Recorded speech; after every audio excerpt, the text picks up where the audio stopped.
दोस्तों, आज मैं आपको भगवान गौतम बुद्ध की एक ऐसी कहानी सुनाने जा रहा हूं जो आपके मन को छू लेगी, आपकी सोच बदल देगी और शायद आपके जीवन का रास्ता भी। यह कहानी है एक ऐसे युवक की जो बाहर से मजबूत था लेकिन अंदर से टूटा हुआ।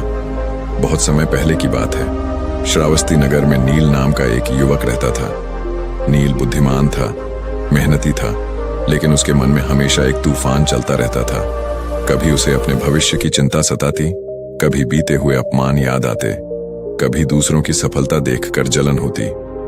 रात को वह बिस्तर पर लेटता, लेकिन नींद नहीं आती।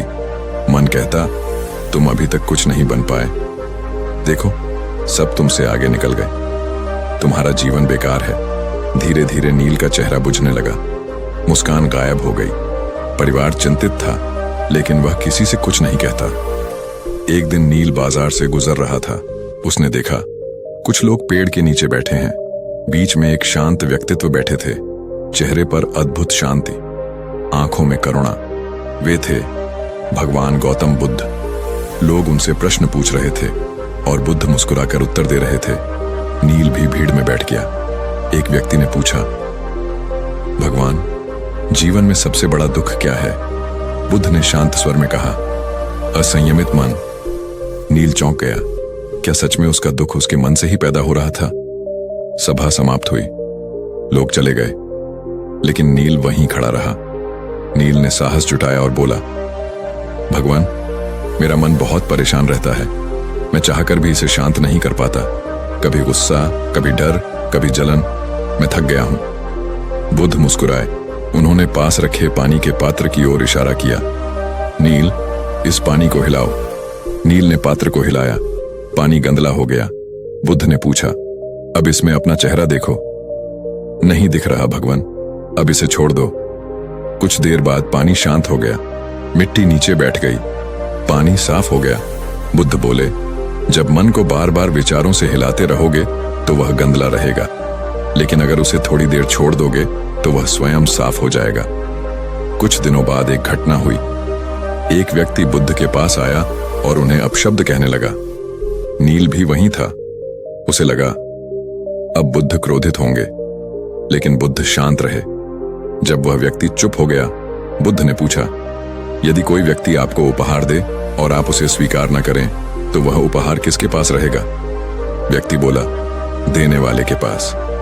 बुद्ध बोले, मैं तुम्हारे अपशब्द स्वीकार नहीं करता। वह व्यक्ति शर्मिंदा हो गया।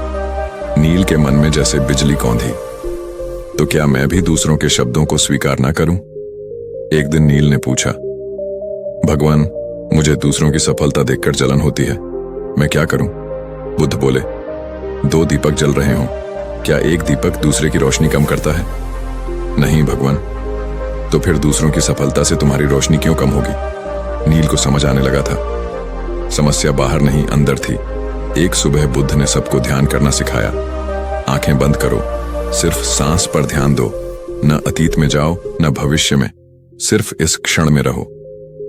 नील ने पहली बार महसूस किया कि उसका मन थोड़ा शांत हुआ है। बुद्ध बोले, मन को नियंत्रित करने की कोशिश मत करो, उसे समझो, उसे देखो जैसे आकाश बादलों को देखता है। दिन बीतते गए। नील रोज बुद्ध के पास जाता, ध्यान करता, अपने विचारों को लिखता, खुद को समझने लगा।